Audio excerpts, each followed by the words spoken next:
शिवाय नमस्तुभ्यम।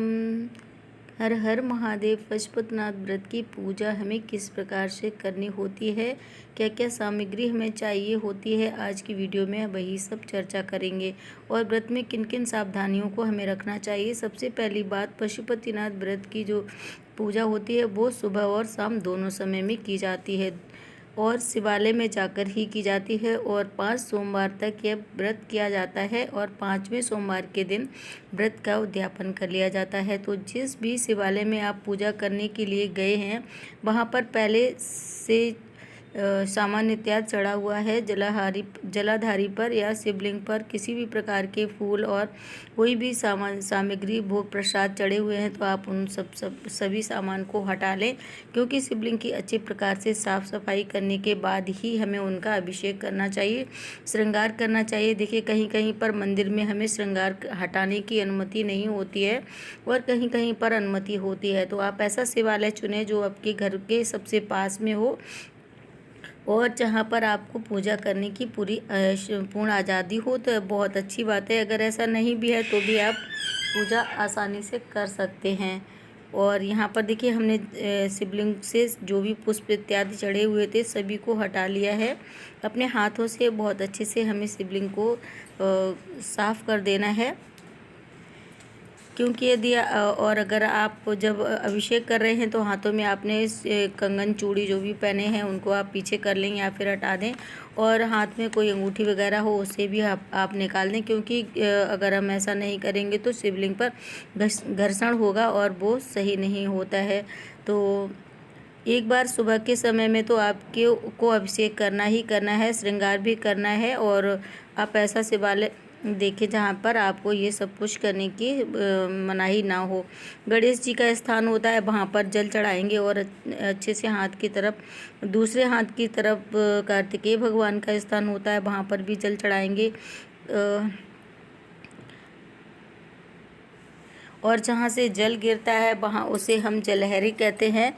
जो मोटी लाइन होती है वहाँ पर अशोक सुंदरी का स्थान होता है, वहाँ पर भी जल चढ़ाएंगे। कटी भाग जो जहाँ पर माता पार्वती जी के हस्त कमल होते हैं वहाँ पर भी जल चढ़ाएंगे। उसके बाद हमें शिवलिंग का अभिषेक करना होता है। और कहीं कहीं पर मंदिर में एक कलश लटका हुआ होता है जिसमें कि लगातार जल की बूंदें गिर रही होती हैं, वहाँ पर भी हमें जल चढ़ाना है, क्योंकि वहाँ पर शिव जी की 5 पुत्रियों का वास माना जाता है जो कि जल क्रीड़ाएँ करती रहती हैं। यहाँ पर एक बात मुख्य है, जब आप मंदिर पहुँचें तब हमें भगवान को प्रणाम करना चाहिए, धन्यवाद करना चाहिए, निवेदन करना चाहिए कि पशुपतिनाथ का ध्यान करते हुए कि उनका नाम जप करते हुए आपको पूजन करना चाहिए। और जब जल हमें अपने घर से ही ले जाना है और थोड़ा सा जल ज़्यादा लेकर जाना चाहिए ताकि शिवलिंग की अच्छी प्रकार से साफ़ सफाई कर सकें।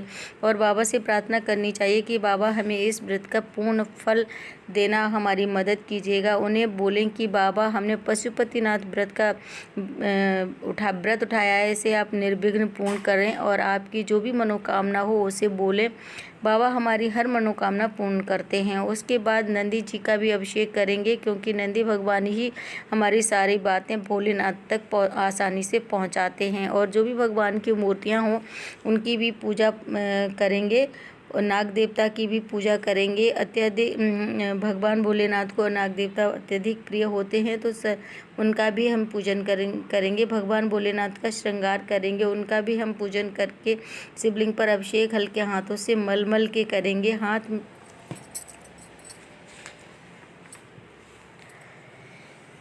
श्री शिवाय नमस्तुभ्यम का जाप करते जाएंगे या फिर ओम नमः शिवाय मंत्र भी बोल सकते हैं। और तांबे के पात्र में दूध दही नहीं चढ़ाना चाहिए, तो आप कोई स्टील का पात्र ले लीजिए, उससे आप पंचामृत चढ़ाइएगा। और जल का अभिषेक जो है वो आप तांबे के पात्र से करें। उसके बाद शुद्ध जल से स्नान कराएंगे। भोलेनाथ को शुद्धोदक स्नान कराना चाहिए और अच्छे से साफ़ कर देना चाहिए। इस तरह से जब हम जलहरी पर हाथ फिराते हैं तो हमारे हाथ माता पार्वती जी के हस्त कमल से जुड़ते हैं, तब हमारे दुर्भाग्य भी की रेखाएं जो होती हैं वो समाप्त हो जाते हैं, होकर सौभाग्य में बदल जाते हैं। शुद्धोदक स्नान अच्छी प्रकार से करें, क्योंकि पंचामृत से ही सही तरीके से धुल जाए और हम शिव जी का श्रृंगार भलीभांति कर सकें। और अभिषेक थोड़ा सा जल अपने लोटे में अवश्य ले लें, बहुत ही चमत्कारिक होता है ये जल। इसे आप अपने घर पर अवश्य लाएं, घर की बरकत आती है और घर की सुख समृद्धि के लिए इसे अपने पूरे घर में छिड़क दें और अपने बच्चों को भी इसमें, और जो आपके घर में जल का पात्र होता है उसमें आपको इस जल को मिला लेना चाहिए। और हमारी पूजा आपको उत्तर दिशा की ओर ही करनी चाहिए।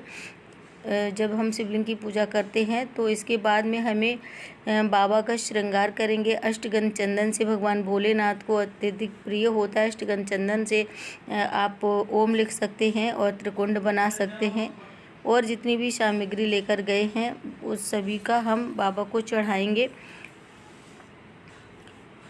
और आप चंदन से ओम बना सकते हैं और ये सब सामग्री पूजा की शॉप पर आपको बहुत आसानी से मिल जाती है।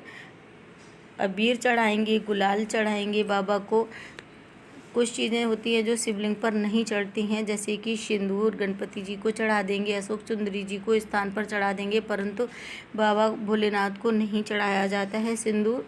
कुमकुम भी नहीं अर्पित किया जाता है। तो कुमकुम जो है वो हम माता पार्वती को अर्पित करेंगे, और जो कुंवारी लड़कियां हैं वो कुमकुम अर्पित करेंगी। और शिवलिंग को पूरे शिव परिवार का वास माना जाता है। अब हम माता को हल्दी अर्पित कर देंगे।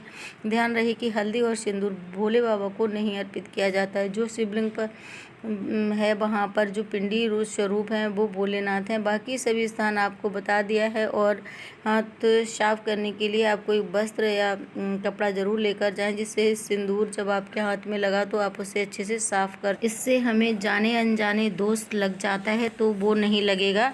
इन सब बातों का आपको अवश्य ध्यान रखना चाहिए। अब हम अक्षत अर्पित कर देंगे, यानी कि साबुत चावल, उसे भी हम अर्पित कर देंगे। इस चावल का एक भी दाना टूटा हुआ नहीं होना चाहिए। अब पूजा की शॉप पर या पंसारी से भी ले सकते हैं। साबुत अक्षत वस्त्र रूपी कलापा समर्पित कर देंगे, जनेऊ समर्पित कर देंगे। आपको पूजा की शॉप पर मिल जाएगा, या फिर कच्चे सूत से भी आप 7 बार लपेटकर जनेऊ बना सकते हैं, या फिर कलावा भी अर्पित कर सकते हैं। जो भी आपको आसानी से मिल जाए, बाबा उसी में प्रसन्न हो जाते हैं।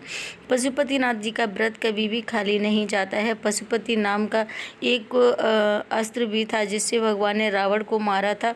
उसी प्रकार पशुपति व्रत भी कभी खाली नहीं जाता है। जो भी आपकी मनोकामना होगी जरूर से ही पूर्ण होगी। बाबा को बिलपत्र चढ़ाएंगे, उसकी डंडी तोड़कर पीला चंदन लगाकर ओम भी बना सकते हैं। ओम नमः शिवाय भी लिख सकते हैं। अपनी मनोकामना भी लिख सकते हैं और बाबा को चढ़ा सकते हैं। जब आप बिलपत्र चढ़ाएं तो बाबा से अपनी मनोकामना बोलते जाएं। एक पत्र आपको अर्पित करना है और बिलपत्र का चिकना वाला हिस्सा शिवलिंग की तरफ रखना होता है। आप चाहे तो राम नाम भी लिखकर चढ़ा सकते हैं। अब एक बिलपत्र ले लेंगे, उस पर चंदन और रोली कुमकुम लगाकर अशोक सुंदरी जी के स्थान पर अर्पित कर देंगे। एक बिलपत्र नंदी भगवान को चढ़ाएंगे, क्योंकि इस व्रत का नाम पशुपतिनाथ व्रत है, तो नाम में ही पशु होता है, तो नंदी भगवान को भी विशेष रूप से पूजन किया जाता है। तो बिलपत्र आपको जितने भी मिल जाएं, 7, 5, 11, 21, 51 उतरी संख्या में आप अर्पित कर सकते हैं। 108 बिलपत्र भी अर्पित कर सकते हैं। लास्ट में बाबा को बिलपत्र अर्पित करेंगे, उस पर कुछ अक्षत रखकर अर्पित करें और बाबा को समी पत्र अर्पित करेंगे। साथ ही धतूरे का फल मिल जाए तो वो भी अर्पित करेंगे। सफ़ेद आंकड़े के फूल, धतूरे के फूल और एक आँख का फूल, एक फूल हजारों फूलों के बराबर माना गया है। तो भोलेनाथ इन चीज़ों से बहुत जल्दी प्रसन्न हो जाते हैं। फल चढ़ाइएगा, फूल चढ़ाइएगा। और तो ये थी जानकारी पशुपतिनाथ सुबह की पूजा की, कैसे पूजा करनी है। तो वीडियो पसंद आए तो लाइक कीजिएगा, कमेंट कीजिएगा। राधे।